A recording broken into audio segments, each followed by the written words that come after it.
Hi ಗೆಳೆಯರೇ, ಎಲ್ಲರಿಗೂ ನಮಸ್ಕಾರ. ಈ ಕಥೆ ತುಂಬ ಇಂಟ್ರೆಸ್ಟಿಂಗ್ ಆಗಿದೆ. ಈ ಕಥೆಯನ್ನು ನೀವು ಪೂರ್ತಿಯಾಗಿ ಕೇಳಿ ಆನಂದಿಸಿ. ಹಾಗೆ ನೀವು ನಮ್ಮ ಚಾನಲ್ಗೆ ಹೊಸಬರಾಗಿದ್ದರೆ ನಮ್ಮ ಚಾನಲನ್ನು ಬೇಗನೆ ಸಬ್ಸ್ಕ್ರೈಬ್ ಮಾಡಿ. ಹಾಗೆ ಈ ಕಥೆಯಲ್ಲಿ ನಮ್ಮ ಪಕ್ಕದ ಮನೆಯ ಆಂಟಿಯ ಮನೆಗೆ ಟಿವಿ ರಿಪೇರಿ ಮಾಡಲು ಹೋದಾಗ ನಡೆದ ಘಟನೆಯಾಗಿದೆ.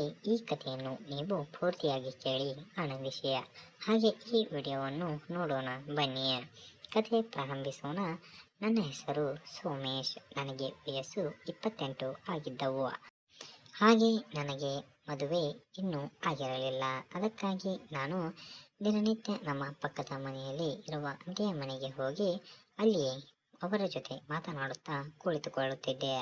ಹಾಗೆ ನನಗೆ ಆಂಟಿ ಮನೆಯಲ್ಲಿ ಒಂದು ದಿನ ಹೋಗಿ ಕುಳಿತುಕೊಂಡಾಗ ಆಂಟಿ ಅವರ ಬಟ್ಟೆಯನ್ನು ಒಣಗಾಕುತ್ತಾ ಇದ್ದರು.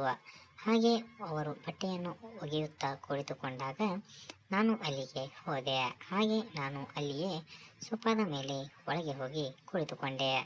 ಆಗ ನನಗೆ ಅಲ್ಲಿ 2 ದಪ್ಪವಾದ ಸೇಬು ಹಣ್ಣುಗಳು ಇಟ್ಟಿದ್ದರು. ಆ ಸೇಬು ಹಣ್ಣುಗಳನ್ನು ನನಗೆ ಕಾಣಿಸಿದವು. ಆ ಸೇಬು ಹಣ್ಣುಗಳು ನೋಡಲು ತುಂಬ ರಸಭರಿತವಾಗಿ ಸುಂದರವಾಗಿ ಕಾಣುತ್ತಿದ್ದವು. ಹಾಗೆ ನಾನು ಅಲ್ಲಿಯೇ ಸೋಫಾದ ಮೇಲೆ ಕುಳಿತುಕೊಂಡಿದ್ದೆ. ನಂತರ ನನಗೆ ಸೇಬು ಹಣ್ಣುಗಳು ಮತ್ತು ಅದರಲ್ಲಿ ಇರುವ ರಸವನ್ನು ಸೇವಿಸಿದರೆ ಹೇಗಿರಬಹುದು ಅಂತ ನಾನು ಯೋಚಿಸಿದೆ. ಹಾಗೆ ನಾನು ಫೋನ್ ನೋಡುವ ಹಾಗೆ ನೆಪ ಮಾಡಿಕೊಂಡು ಸೇಬು ಹಣ್ಣುಗಳನ್ನು ನೋಡುತ್ತಿದ್ದೆ. ಹಾಗೆ ಆ ಸೇಬು ಹಣ್ಣುಗಳನ್ನು ನೋಡಿ ನನ್ನ ತಮ್ಮ ಅಲ್ಲಿಯೇ ಎದ್ದು ನಿಂತಿದ್ದ. ಹಾಗೆ ನನ್ನ ತಮ್ಮನನ್ನು ಸ್ವಲ್ಪ ಹೊತ್ತು ಸಮಾಧಾನ ಮಾಡಿ ಕೂರಿಸಿದೆ. ನಂತರ ನನಗೆ ನಿದ್ದೆ ಬಂದ ಹಾಗೆ ಆಯಿತು. ಅದಕ್ಕೆ ನಾನು ಇಲ್ಲಿ ಆಂಟಿಯ ರೂಮಲ್ಲಿ ಹೋಗಿ ಮಲಗಿಕೊಂಡೆ. ಹಾಗೆ ನನ್ನ ತಲೆಯಲ್ಲಿ ಸೇಬು ಹಣ್ಣುಗಳೇ ಓಡಾಡುತ್ತಿದ್ದವು.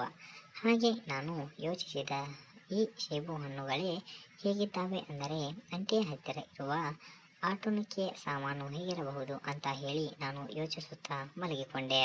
ಹಾಗೆ ರಾತ್ರಿ 9 ಗಂಟೆ ಕಳೆದಿತ್ತು. ಆಂಟಿ ಒಬ್ಬರು ನನ್ನನ್ನು ಬಂದು ಎಬ್ಬಿಸಿದರು. ಹಾಗೆ ನನಗೆ ತುಂಬ ನಿದ್ದೆ ಬಂದ ಕಾರಣ ನಾನು ಹೇಳಲಿಲ್ಲ. ಹಾಗೆ ಆಂಟಿಯ ಮನೆಯಲ್ಲಿ ಒಂದೇ ಬೆಡ್ರೂಮ್ ಇದ್ದ ಕಾರಣ ಅಂತ ಅವರು ಹೇಳಿ ಸುಮ್ಮನೆ ಅಲ್ಲಿಯೇ ಮಲಗಿಕೊಂಡರು. ಅದಕ್ಕಾಗಿ ನಾನು ಅಲ್ಲಿಯೇ ಮಲಗಿಕೊಂಡೆ. ಹಾಗೆ ಆಂಟಿಯು ಕೂಡ ನನ್ನನ್ನು ನಿರಂತರವಾಗಿ 2 ಗಂಟೆಗಳ ಕಾಲ ಎಬ್ಬಿಸಲು ಪ್ರಯತ್ನಿಸಿದರು. ನಂತರ ಆಂಟಿ ಅವರು ಹೋಗಿ ಊಟ ಮಾಡಿಕೊಂಡು ಎಲ್ಲ ಕೆಲಸವನ್ನು ಮುಗಿಸಿಕೊಂಡು ಮಲಗಿಕೊಂಡರು. ಹಾಗೆ ರಾತ್ರಿ 12 ಗಂಟೆ ಕಳೆದಿತ್ತು.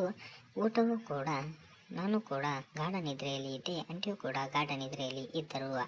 ಹಾಗೆ ನನಗೆ ಆಗ ತಾನೇ ಎಚ್ಚರವಾಗಿತ್ತು. ಹಾಗೆ ನಾನು ಆಂಟಿಯನ್ನು ನೋಡಿದಾಗ ಆಂಟಿ ಹತ್ತಿರ ಇರುವ 2 ಸೇಬು ಹಣ್ಣುಗಳು ತಂದು ಇಟ್ಟುಕೊಂಡಿದ್ದರು. ಆ ಸೇಬು ಹಣ್ಣುಗಳು ಪೂರ್ತಿಯಾಗಿ ಕಾಣಿಸಿದವು. ಹಾಗೆ ಆ ಸೇಬು ಹಣ್ಣುಗಳು ತುಂಬ ದಪ್ಪವಾಗಿದ್ದವು, ರಸಭರಿತವಾಗಿ ಚೆನ್ನಾಗಿ ಕಾಣುತ್ತಿದ್ದವು. ಹಾಗೆ ಆ ಸೇಬು ಹಣ್ಣುಗಳನ್ನು ತುಂಬ ಹಣ್ಣಾಗಿದ್ದ ಕಾರಣ ಆ ಸೇಬು ಹಣ್ಣುಗಳು ತುಂಬ ಚೆನ್ನಾಗಿ ಕಾಣುತ್ತಿದ್ದವು. ಹಾಗೆ ಸೇಬು ಹಣ್ಣುಗಳು ತುದಿಗಳು ಕಪ್ಪಾಗಿದ್ದ ಕಾರಣ ತುಂಬ ರಸಭರಿತವಾಗಿ ಇದ್ದವು. ಆ ಸೇಬು ಹಣ್ಣುಗಳನ್ನು ನೋಡಿ ಖುಷಿ ತಾಳಲಾರದೆ ನನ್ನ ತಮ್ಮ ಅಲ್ಲಿಯೇ ಎದ್ದು ನಿಂತಿದ್ದ. ಏಕೆಂದರೆ ನನ್ನ ತಮ್ಮನಿಗೆ ಸೇಬು ಹಣ್ಣುಗಳು ಅಂದರೆ ತುಂಬ ಇಷ್ಟ. ಹಾಗೆ ನಾನು ಆಂಟಿಗೆ ಹೇಳಿದ ಹಾಗೆ ಸೇಬುಗಳನ್ನು ತೆಗೆದುಕೊಳ್ಳಲು ಹೋದಾಗ ಸೇಬು ಹಣ್ಣುಗಳನ್ನು ತೆಗೆದುಕೊಂಡಾಗ ಆಂಟಿ ಎಚ್ಚರವಾದರು. ನಾನು ಸುಮ್ಮನೆ ಏನೂ ಗೊತ್ತಿಲ್ಲದ ಹಾಗೆ ಸುಮ್ಮನೆ ಮಲಗಿಕೊಂಡೆ. ನಂತರ ಆಂಟಿ ನನ್ನ ತಮ್ಮನನ್ನು ಎಬ್ಬಿಸಿ ನನಗೆ ಎಬ್ಬಿಸಿದರು. ಏನು ಬೇಕಾಗಿದೆ ನಿನಗೆ, ಹೀಗೇಕೆ ಮಾಡುತ್ತಿದ್ದೀಯಾ? ನಿನಗೆ ಏನು ಬೇಕಾದರೆ ನನಗೆ ನೇರವಾಗಿ ಕೇಳುವ ಅಂತ ಆಂಟಿ ಹೇಳಿದರು. ಹಾಗೆ ಆಂಟಿಯ ಗಂಡ ಕೆಲಸಕ್ಕೆ ಎಂದು 1 ವಾರದ ಮಟ್ಟಿಗೆ ಬೇರೆ ಊರಿಗೆ ಹೋಗಿದ್ದರು. ಹಾಗೆ ನಾನು ಇದೇ ಒಳ್ಳೆಯ ಚಾನ್ಸ್ ಅಂತ ಹೇಳಿ ಆಂಟಿಯ ಹತ್ತಿರ ನೇರವಾಗಿ ಕೇಳಿ ಬಿಟ್ಟೆ. ಆಂಟಿ, ನೀವು ಬೆಳಗ್ಗೆ ಪಾತ್ರೆ ತಿಕ್ಕುವಾಗ ನನಗೆ ಸೇಬು ಹಣ್ಣುಗಳು ಕಾಣಿಸಿದ್ದಾವೆ. ಹಾಗೆ ಆ ಸೇಬು ಹಣ್ಣುಗಳು ನನಗೆ ಇಷ್ಟವಾಗಿದ್ದಾವೆ. ಆ ಸೇಬು ಹಣ್ಣುಗಳನ್ನು ಅದರಲ್ಲಿ ಇರುವ ರಸವನ್ನು ನಾನು ಟೇಸ್ಟ್ ಮಾಡಬೇಕು ಅಂತ ಹೇಳಿ ಆಸೆಯಾಗಿದೆ. ದಯವಿಟ್ಟು ನೀವು ಒಪ್ಪಿಗೆ ಕೊಟ್ಟರೆ ನಾನು ಆ ಸೇಬು ಹಣ್ಣುಗಳನ್ನು ತೆಗೆದುಕೊಂಡು ಅದರಲ್ಲಿ ಇರುವ ರಸವನ್ನು ಸ್ವಲ್ಪ ಸ್ವಲ್ಪವಾಗಿ ಸೇವಿಸಿ ನನ್ನ ಬಾಯಾರಿಕೆಯನ್ನು ತೀರಿಸಿಕೊಳ್ಳುತ್ತೇನೆ ಅಂತ ಹೇಳಿದೆ. ಅದಕ್ಕೆ ಆಂಟಿ ನನ್ನ ಮುಖವನ್ನು ನೋಡಿ ಮುಗುಳ್ನಕ್ಕರು. ಏಕೆ ಅಂತ ನನಗೂ ಕೂಡ ಗೊತ್ತಾಗಲಿಲ್ಲ. ನಾನು ಏನಾಯಿತು ಆಂಟಿ ಅಂತ ಕೇಳಿದಾಗ ಅದಕ್ಕೆ ಆಂಟಿ, ಏನಿಲ್ಲ ಕಣೋ, ನಿನಗೆ ಏನು ಹೇಳೋದು, ಆ ಸೇಬು ಹಣ್ಣುಗಳಲ್ಲಿ ರಸ ಇಲ್ಲ. ಏಕೆಂದರೆ ಆ ಸೇಬು ಹಣ್ಣುಗಳು ತುಂಬ ಹಳೆಯದಾಗಿವೆ. ಹಾಗೆ ಆ ಸೇಬು ಹಣ್ಣುಗಳನ್ನು ಯಾರೂ ಸೇವಿಸಿಲ್ಲ, ಅದಕ್ಕಾಗಿ ಅದರಲ್ಲಿ ಬರುವುದಿಲ್ಲ ಅಂತ ಹೇಳಿದರು. ಹಾಗೆ ನಾನು ಇರಲಿ ಕೊಡಿ ಆಂಟಿ, ನಾನು ಒಂದು ಸ್ವಲ್ಪ ಟ್ರೈ ಮಾಡುತ್ತೇನೆ ಅಂತ ಹೇಳಿದೆ. ಹಾಗೆ ಆ ಸೇಬು ಹಣ್ಣುಗಳನ್ನು ನಾನು ಟೇಸ್ಟ್ ಮಾಡುತ್ತೇನೆ ಅಂತ ಆಂಟಿಗೆ ಹೇಳಿದೆ. ಅದಕ್ಕೆ ಆಂಟಿ ಸೇಬು ಹಣ್ಣುಗಳನ್ನು ತೆಗೆದುಕೊಂಡು ಏನು ಮಾಡುತ್ತೀಯಾ ಅಂತ ಕೇಳಿದರು. ನೀನು ಒಪ್ಪಿಗೆ ಕೊಟ್ಟರೆ ನನಗೆ ನಿನ್ನ ಹತ್ತಿರ ಇರುವ ಇನ್ನೊಂದು ವಸ್ತುವನ್ನು ಪರಿಚಯ ಮಾಡಿಕೊಡುತ್ತೇನೆ, ಆ ವಸ್ತುವನ್ನು ನೋಡಿ ನೀನು ಕಳೆದು ಹೋಗುತ್ತೀಯಾ ಅಂತ ಹೇಳಿದರು. ಹಾಗೆ ನನಗೆ ತುಂಬ ಖುಷಿ ಪಡುತ್ತೀಯಾ ಅಂತ ಹೇಳಿದರು. ಆ ರೀತಿಯ ವಸ್ತುವನ್ನು ನೀನು ಹಿಂದೆ ಯಾವತ್ತಿಗೂ ನೋಡಿರುವುದಿಲ್ಲ, ಏಕೆಂದರೆ ಆ ಆಟುಣಿಕೆಯ ವಸ್ತು ತುಂಬ ಚೆನ್ನಾಗಿದೆ ಅಂತ ಹೇಳಿದಾಗ ಆಂಟಿ ನನಗೆ ಕುತೂಹಲ ಮೂಡಿಸಿದರು.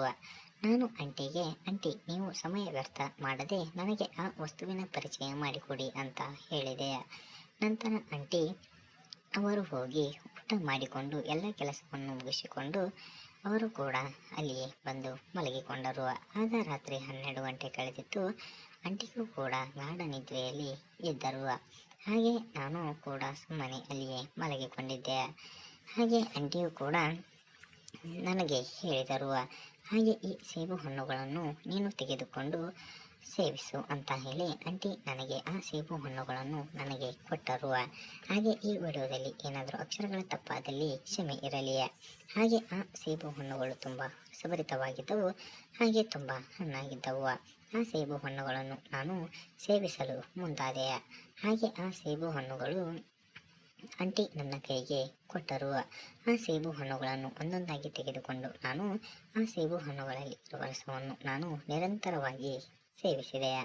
ಹಾಗೆ ಆ ಸೇಬು ಹಣ್ಣುಗಳನ್ನು ನಾನು ಸೇವಿಸಿದಾಗ ನನಗೆ ಏನೋ ಒಂಥರ ಖುಷಿ, ಏಕೆಂದರೆ ನಾನು ಆ ರೀತಿಯ ಸೇಬು ಹಣ್ಣುಗಳನ್ನು ಮೊದಲ ಬಾರಿಗೆ ನೋಡಿದ ಕಾರಣ ಆ ರೀತಿಯ ಸೇಬು ಹಣ್ಣುಗಳನ್ನು ನಾನು ಮೊದಲ ಬಾರಿಗೆ ಸೇವಿಸುತ್ತಿದ್ದೆ.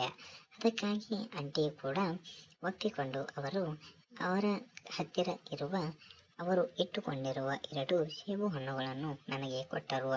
ಆ ಸೇಬು ಹಣ್ಣುಗಳನ್ನು ಆಂಟಿಯವರು ಕೂಡ ಆ ರೀತಿಯ ಸೇಬು ಹಣ್ಣುಗಳನ್ನು ಕೂಡ ಅವರು ಕೂಡ ಸೇವಿಸಿದ್ದರು.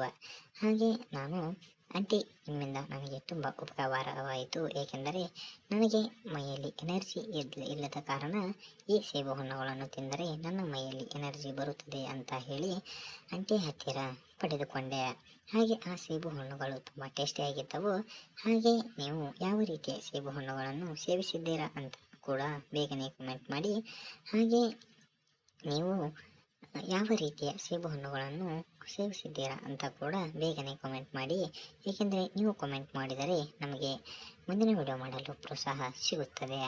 ಹಾಗೆ ಆಂಟಿಯು ಕೂಡ ಒಪ್ಪಿಸಿ ನಂತರ ಆಂಟಿ ಅರ್ಧ ಗಂಟೆ ಆದ ನಂತರ ಆಂಟಿ ನನ್ನ ತಮ್ಮನನ್ನು ಪರಿಚಯ ಮಾಡಿಕೊಡು ಅಂತ ಹೇಳಿದರು. ಹಾಗೆ ನನ್ನ ತಮ್ಮನು ಕೂಡ ತುಂಬ ತುಂಟನಾಗಿದ್ದ, ಅವನು ಕೂಡ ಆಂಟಿಗೆ ಪರಿಚಯ ಮಾಡಿಕೊಟ್ಟ. ಹಾಗೆ ಆಟವಾಡಿದ್ದರ ಬಗ್ಗೆ ಮುಂದಿನ ವಿಡಿಯೋದಲ್ಲಿ ನೋಡೋಣ. ಈ ವಿಡಿಯೋ ಇಷ್ಟವಾದಲ್ಲಿ ಲೈಕ್ ಮಾಡಿ, ಶೇರ್ ಮಾಡಿ, ಸಬ್ಸ್ಕ್ರೈಬ್ ಮಾಡಿ. ಹಾಗೆ ಈ ವಿಡಿಯೋ ಕೇವಲ ಕಾಲ್ಪನಿಕವಾಗಿದ್ದು ಮನೋರಂಜನೆ ಉದ್ದೇಶದಿಂದ ಮಾಡಲಾಗಿದೆ. ಈ ಕಥೆಯನ್ನು 18 ವಯಸ್ಸು ಮೇಲ್ಪಟ್ಟ ಯುವಕರು ಮಾತ್ರ ನೋಡಬೇಕಾಗಿ ವಿನಂತಿ.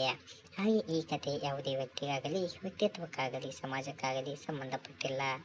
ಈ ಕಥೆ ಕೇವಲ ಕಾಲ್ಪನಿಕವಾಗಿದ್ದು ಈ ಕಥೆಯನ್ನು ನೀವು ಪೂರ್ತಿಯಾಗಿ ನೋಡಿದ್ದಕ್ಕಾಗಿ ನಿಮಗೆ ಅನಂತ ಧನ್ಯವಾದಗಳು. ಹಾಗೆ ಇದೇ ರೀತಿ ನಮ್ಮ ಚಾನಲ್ನಲ್ಲಿ ದಿನನಿತ್ಯ ವಿಡಿಯೋಗಳು ಅಪ್ಲೋಡ್ ಆಗುತ್ತಿರುವ ಕಾರಣ ನೀವು ನಮ್ಮ ಚಾನಲ್ಗೆ ಸಪೋರ್ಟ್ ಮಾಡಿ. ಹಾಗೆ ಇದೇ ರೀತಿ ಇನ್ನೂ ಹೆಚ್ಚಿನ ವಿಡಿಯೋಗಳಿಗಾಗಿ ನಮ್ಮ ಚಾನಲ್ನ ಸಬ್ಸ್ಕ್ರೈಬ್ ಮಾಡಿ. ಅದೇ ರೀತಿ ಇನ್ನೂ ಹೆಚ್ಚಿನ ವಿಡಿಯೋಗಳು ನಮ್ಮ ಚಾನಲ್ನಲ್ಲಿ ನಿಮಗೆ ದೊರೆಯುತ್ತವೆ. ಹಾಗೆ ನೀವು ಈ ವಿಡಿಯೋವನ್ನು ಪೂರ್ತಿಯಾಗಿ ನೋಡಿದ್ದಕ್ಕಾಗಿ ನಿಮಗೆ ಅನಂತ ಧನ್ಯವಾದಗಳು.